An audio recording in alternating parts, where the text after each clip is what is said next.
बच्चों जैसा कि हमने चैप्टर नंबर फर्स्ट आप लोगों को पूरा कंप्लीट पढ़ा दिया है। अभ्यास फर्स्ट ए और फर्स्ट बी दोनों कंप्लीट खूब अच्छे से पढ़ा दिए है। ठीक है, अगर फिर भी आपको कोई डाउट होता है तो आप हमें कमेंट कर सकते हैं कि सर ये हमें समझ में नहीं आया। ठीक है, तो वो कंप्लीट हो गया। उसके बाद आज हम स्टार्ट करते हैं अभ्यास 2। ठीक है, जिसका नाम है पूर्ण संख्याएं। ये आपके सामने सीधा लिखा रखा है अभ्यास 2 पूर्ण संख्याएं, और नीचे उसका हम स्टार्ट करने वाले अभ्यास 2A। ठीक है, ठीक है बच्चों। ठीक है, तो चलिए स्टार्ट करते हैं। इसमें पहला सवाल हम आपके सामने लेके आते हैं। तो बच्चों जैसा कि अभ्यास 2A में क्वेश्चन नंबर फर्स्ट हम लोगों के सामने आ गया। इसमें लिखा है कि सबसे छोटी पूर्ण संख्या बताइए।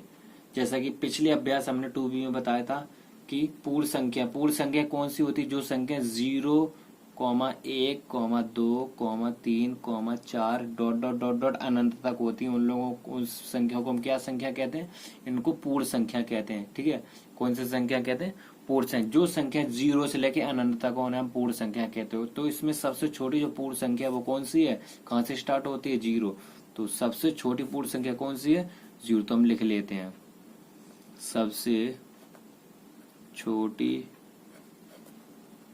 पूर्ण संख्या बराबर 0। बस यही मेरे से पूछा था। सबसे छोटी पूर्ण संख्या हमेशा 0 से लेके अनंत तक होती है, तो 0 से स्टार्ट हुई तो 0 हमारी पूर्ण संख्या हो गई। ठीक है, समझ में आ गया? तो अगले क्वेश्चन की ओर हम लोग चलते हैं, क्वेश्चन नंबर 2 की ओर। तो बच्चों क्वेश्चन नंबर सेकंड यानी कि 2 हमारे सामने आ गया। इसमें लिखा है कि संख्या रेखा पर निम्नांकित पूर्ण संख्याओं को प्रदर्शित किए। ये हमारे पास पूर्ण संख्या दी हुई है 0 से लेके 5 तक। ठीक है, जैसे ये पूर्ण संख्या थी ना, 0 से स्टार्ट हुई अनंत तक। पूर्ण संख्या बेटा हमेशा 0 से स्टार्ट होती है, इतना याद रखना। तो सबसे छोटी संख्या होती है 0।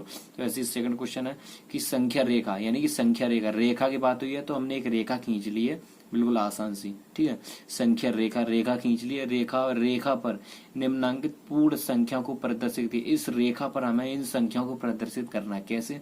तो इन 5 संख्याओं को प्रदर्शित करना है, तो हम पॉइंट बना लेते हैं 5।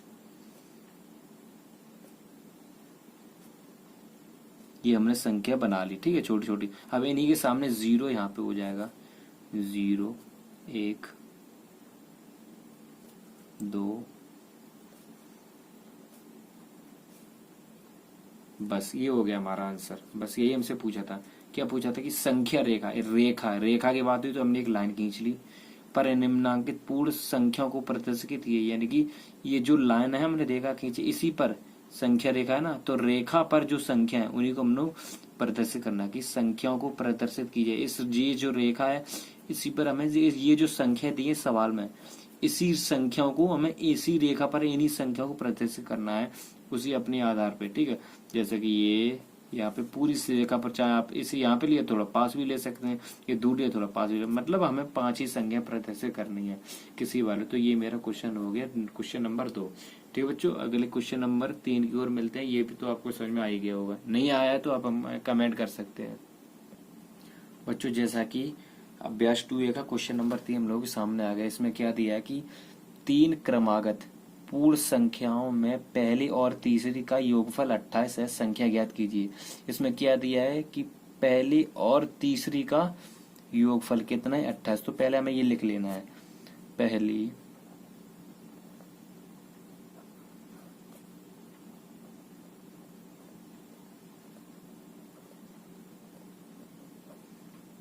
तीसरी का जो योगफल है वो कितना है? योगफल कितना है? 28। अब हमें क्या करना है? पहली और तीसरी संख्या, ये पहली और तीसरी का योगफल मेरे पास कितना दिया है? 28 दिया है, 28। तो पहली और तीसरी संख्या का जो योगफल है कितना है? 28। अब इसी संख्या का हमें कितना करना है? आधा। इस संख्या का आधा बराबर कितना हुआ? 14। कैसे होगा? पहले आप देख लो।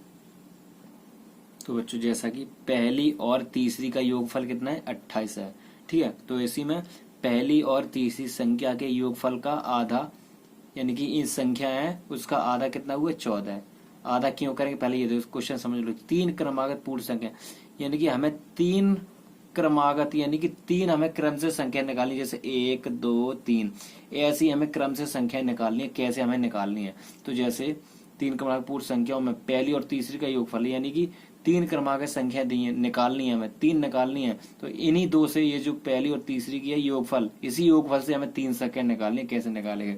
तो पहली और तीसरी का योगफल दिया है मेरे पास 28, 28 दिया ना। तो इन्हीं तीनों का योगफल कितना है? इन्हीं तीनों की योगफल कितना हुआ? आधा। कितना हुआ? आधा। तो आधा, ये संख्या हमें रखनी है बीच में। इससे पहली कितनी हुई? पहली की मतलब पूर्व कितनी हुई? 13। दो निकल आएंगे तो इसके बाद वाली कितनी हुई? 15। तो एक संख्या ये आ गई, एक संख्या ये, एक संख्या, मतलब हमारी तीनों क्रम से आ गई 13, 14 और 15। ऐसे हम लोग निकाल सकते। फिर एक बार समझ लो कि तीन क्रमागत पूर्ण संख्या, यानी कि क्रम से हमें तीन संख्या निकालनी। जैसे हमने ये निकाली 13, 14, 15, क्रम से निकालनी है। तीन क्रमागत पूर्ण संख्या, पूर्ण संख्याएं, पूर्ण संख्या का मतलब होता है जो क्रम से संख्या होती है वो क्रम से होती हैं।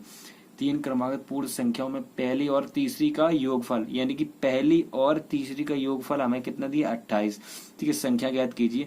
तो हमें तीनों संख्या निकालनी है। पहली और तीसरी संख्या के योगफल, ये जो तीनों का योगफल है इसका हमें करना है आधा।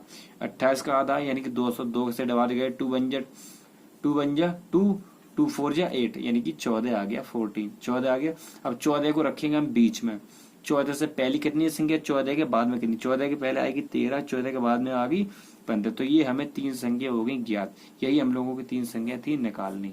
ठीक है, तो ये क्वेश्चन आपको समझ में अब ऐसे आ गया होगा। अगर नहीं आ गया फिर हमें कमेंट करते हैं, फिर से आपको समझा देंगे अगली वीडियो में। ठीक है, एग्जाम्पल के तौर पे। तो चलिए अगले क्वेश्चन की ओर मिलते हैं, क्वेश्चन नंबर 4 की ओर।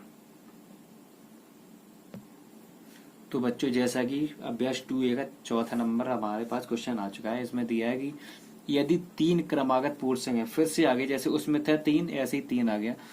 तीन क्रमागत पूर्ण संख्याओं में मध्य की संख्या, उसमें मध्य की हमने निकालनी थी। जैसे जैसे 28 था, 28 में हमने 2 का डिवाइड था 14, 14 हमने रखी थी मध्य में। ऐसे हमें मध्य की दे दी है। मध्य की कितनी दी है? 39 की। नहीं कि मध्य का मतलब होता है बीच, मध्य का मतलब होता है बीच, यानी कि बीच की संख्या, बीच की संख्या। इतना इतना याद रखें, बस लैंग्वेज पकड़नी है। ठीक है, मध्य का मतलब होता है बीच। तो बीच की संख्या में कितनी दी है? 39। तो तीन संख्या में निकालनी है। तो 39 से पहले कितना आता है? 38, 30। तो 39 के बाद कितना आता है? 40। बस हो गई हमारी तीनों संख्या निकालनी। फिर से एक बार समझ लो, यदि तीन क्रमागत संख्या यानी कि क्रमागत निकालनी है ना, तो 38, 39, 40 हो गई क्रम से। फिर समझ लो मैं मध्य की संख्या 39 हो, यानी कि बीच की संख्या हमें दी है 39 दी है। तो आसपास की संख्या कितनी होगी? पीछे की होगी 40 और आगे की होगी, पीछे की 38 और आगे की 40। बस यही हमसे निकालना था। ठीक है बच्चों, समझ में आ गया क्वेश्चन। तो अगले क्वेश्चन की ओर बढ़ते हैं, क्वेश्चन नंबर 5। और इस चैप्टर का 2A का क्वेश्चन नंबर लास्ट है, क्वेश्चन नंबर 5 अच्छे से समझना है। तो बच्चों जैसा कि 2A का क्वेश्चन नंबर 5 आ गया, ये आपको बहुत अच्छे से समझना है। ये बहुत ही मोस्ट इम्पोर्टेंट क्वेश्चन है। ठीक है, तो इस क्वेश्चन को हम पढ़ते हैं कि प्राकृतिक संख्याओं के समूह में किस संख्या को सम्मिलित कर लेने पर वह पूर्ण संख्याओं का समूह बन जाता है। हमने पिछले चैप्टर में पढ़ा था प्राकृतिक संख्या, पिछले चैप्टर में पढ़ी थी, और इस 2A में पढ़ा था पूर्ण संख्या। तो प्राकृतिक संख्या क्या होती है और पूर्ण संख्या क्या होती है, ये हम आपको लिख के अभी बता देते हैं। तो बच्चों जैसा कि हमने क्वेश्चन नंबर 5 में 2 पॉइंट लिखे हैं कि प्राकृतिक संख्या, ये हमने पिछले चैप्टर में पढ़ी थी। ठीक है, फर्स्ट बी में। तो प्राकृतिक संख्या होती है 1 से स्टार्ट होती हैं और अनंत तक होती रहती है। 1 2 3 4 5 6 dot dot dot dot dot अनंत तक होती रहती है, यानी कि कोई सीमा नहीं होती कितनी हो। ठीक है, और पूर्ण संख्या होती है 0 1 2 3 4 5 6 और फिर कॉमा लगा के डॉट डॉट होती रहती है, इनकी कोई संख्या नहीं होती, कि कोई सीमा नहीं है कि कितनी हो जाए पूर्ण संख्या और प्राकृतिक संख्या। ठीक है, तो छोटी हमें मालूम होनी चाहिए और छोटी हमें सबसे महत्वपूर्ण है कि छोटी संख्या में मालूम होनी चाहिए। तो क्वेश्चन में क्या दिया, क्वेश्चन की ओर चलते हैं कि प्राकृतिक संख्याओं के समूह में किस संख्या को, यानी कि ये जो प्राकृतिक संख्या इसका ये समूह दिया है, ये जो समूह है इस समूह में किस संख्या को सम्मिलित कर लेने पर वह पूर्ण संख्या में बदल जाएगा। यानी इस संख्या में ऐसी कौन सी संख्या की कमी है कि पूर्ण संख्या बन जाए। यानी कि यहाँ पे देखो 1 2 3 4 5 6 तक है, इसमें सिर्फ 0 नहीं है। अगर यहाँ भी 0 हो जाए ना तो ये पूर्ण संख्या बन जाएगी। पूर्ण संख्या का मतलब ही होता है कि संख्या हमेशा 0 से स्टार्ट होगी।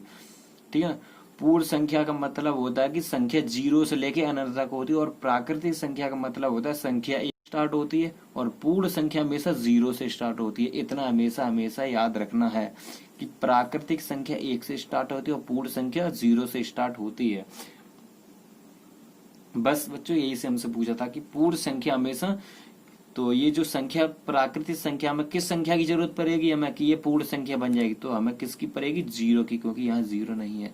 प्राकृतिक संख्या में हमें अगर जीरो संख्या मिला सम्मिलित कर देना तो ये हमारी पूर्ण संख्या बन जाएगी, जैसे ये नीचे दी है। पूर्ण संख्या हमने ये लिखी और प्राकृतिक संख्या ये लिखी है। ठीक है बच्चों, ये भी क्वेश्चन आपको समझ में आ गया होगा। बच्चों 2A की सीरीज ख़त्म हो चुकी है। अगली वीडियो में हम आपको 2B की सीरीज बताएंगे। तब तक के लिए आप लोग वीडियो देखते रहिए।